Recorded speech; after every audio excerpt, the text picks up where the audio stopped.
All right, picture this. It's 3 in the morning. You're behind the wheel of a semi, hauling $2 million worth of electronics down Highway 85, pushing for the Texas border. Out your right window, you see it, the giant steel skeleton of a new gigafactory just sprouting out of the desert. It's a symbol of Mexico's incredible industrial boom. But then, you glance in your rearview mirror, and you see a black pickup truck, no plates, high beams flashing. And you know exactly who that is, and what they're after. In that single, heart-stopping moment, you're looking at the two faces of the Mexican economy. That's what we're breaking down today. On one side, you've got the Aztec Tiger, a manufacturing powerhouse that's just soaking up billions in foreign cash. And on the other, you have this deep, powerful shadow economy that's rewriting the rules of the country from the inside out. So what's the real story here? Is Mexico the world's next great economic success story? Or is it a time bomb just waiting to go off? So first, let's talk about the good stuff, the boom. Because we are in the middle of a massive, once-in-a-generation shift in how the world does business. And right now, Mexico is sitting in the catbird seat. For what, 30 years? The playbook for every big company was simple.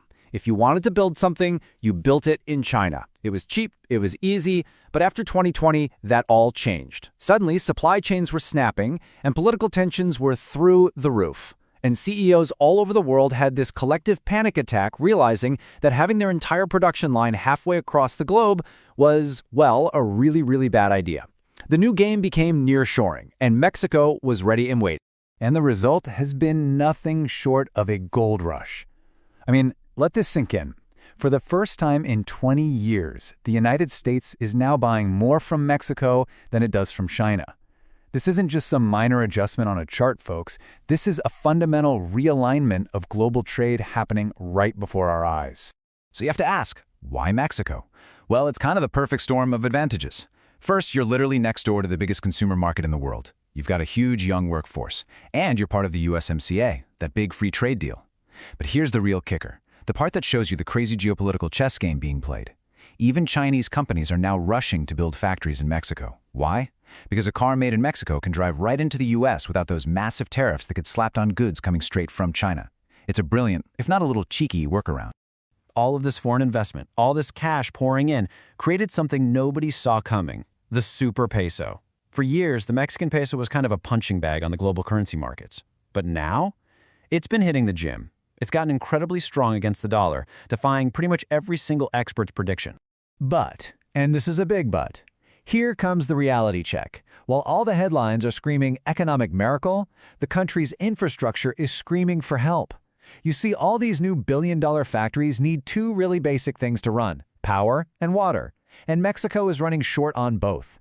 The national electrical grid is old, it's underfunded, and it's struggling to keep up.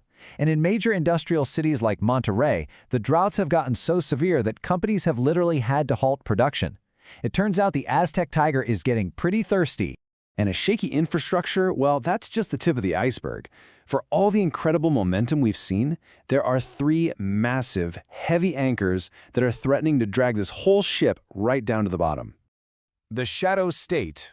Look, if you still think the cartels are just about smuggling drugs, your thinking is about 30 years out of date. Today, they are massive, diversified corporations. In fact, a recent study estimated that organized crime is now the 5th largest employer in all of Mexico, with something like 175,000 people on its payroll. Think about that. And their real economic power comes from something called Peso de cobro, basically an extortion tax. From the guy growing avocados to the family running the corner taco stand, millions of businesses are forced to pay a fee for protection. It acts like this giant invisible tax on the entire economy. One think tank estimates that the total cost of this violence drains somewhere between 18 and 20% of Mexico's GDP every year. Can you imagine losing a fifth of the entire U.S. economy to organized crime year after year? It's crippling. All right, the second anchor isn't hiding in the shadows at all. It's a huge, state-owned giant. Meet Pemex, Mexico's national oil company. For decades, it was the country's cash cow. Today, it's more like a very sick, very expensive dinosaur. It's a financial zombie that's just haunting the nation's finances. The scale of this problem is just staggering. Pemex is over $100 billion in debt. That makes it the most indebted oil company on the entire planet. And here's the scary part. The Mexican government guarantees all of that debt. So if Pemex finally goes under, it could trigger a financial crisis for the entire country. It's the classic definition of too big to fail, but it might just be too broken to fix. And the third anchor. Well, this one gets to the very foundation of the Mexican economy. Just look at this chart. It's absolutely mind-boggling. Over half, 55% of all workers in Mexico operate in what's called the informal economy. That means more than half the people going to work today are doing it completely off the books. No contracts, no benefits, no taxes. And this really shows you the trap that creates. Let's imagine two brothers. You've got Carlos, who works at a new Ford plant. He gets a formal paycheck, has Social Security, and pays about 30% in taxes. Then you have his brother Juan.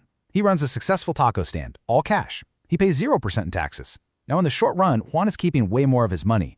But because Juan and 32 million other people like him aren't paying into the system, the government is constantly starved for cash. It can't afford to build better roads or better schools, or crucially, a police force strong enough to provide real security. And that just pushes more people into the informal economy. It's a vicious cycle. But here's the thing. If you ask a CEO in New York or a big investor in London what the single biggest risk of doing business in Mexico is, they probably won't say the cartels or the water shortages. They'll say three little words: rule of law. Because in the world of big business, certainty is everything. And in Mexico, certainty is in very short supply. Let me tell you a story that still sends chills down the spines of investors. A few years ago, the company that makes Corona beer, Constellation Brands, was building a brand new $1.4 billion brewery. They had all the permits, followed all the rules. The thing was almost 70% finished. Then, the president of Mexico just decided he didn't like it. He held a local referendum, which critics called a complete sham, and then used it as an excuse to cancel the entire project. Just like that, $1 billion in investment vaporized overnight. The message that's sent to the global business community was terrifyingly clear. In Mexico, a legal contract is only as good as the political mood of the day. And that fear has just been poured gasoline on by a hugely controversial new reform to the judicial system. Now, judges, all the way up to the Supreme Court, can be elected by popular vote. For investors, this is a nightmare, because if a judge has to run a campaign to get their job, they're no longer an impartial referee. They're a politician. And that could completely undermine the foundation of the USMCA trade deal, which depends on a fair and independent court system. And this all leads us to the most important date on the calendar, July 2026. That's when the entire USMCA trade deal goes up for its first big review. With political winds in the U.S. blowing more and more towards protectionism, there is a very real danger that American negotiators could look at Mexico's court reforms and say, you know what, fix this or the deal is off. And if that happens, if Mexico loses its special access to the U.S. market, the entire nearshoring boom, the whole Aztec tiger story, could be over, just like that. So where does that leave us? What's the final verdict? Well, the truth is the Mexican economy is a country standing on a razor's edge, caught in this incredible tug of war between a golden opportunity and the heavy weight of its own history. You really do have two Mexicos at war with one another. In one corner, you have the Aztec tiger, young, dynamic, and holding what is basically a winning lottery ticket from a changing world. And in the other corner, you have those massive angers, the shadow state run by the cartels, that zombie oil company bleeding the country dry, and a fragile rule of law that could scare away all the investment. The question is, which side is going to win? So I'll leave you with this final thought. Put yourself in the shoes of a CEO. You've got $1 billion to invest in a new factory. You've seen the incredible potential of Mexico, the proximity, the workforce. But you've also seen the risks, the cartels, the shaky infrastructure, the political uncertainty. So what do? Do you bet big on the Aztec tiger? Or do you play it safe and take your $1 billion somewhere else, like Vietnam? That's the $1 billion gamble that will decide the future of the North American economy.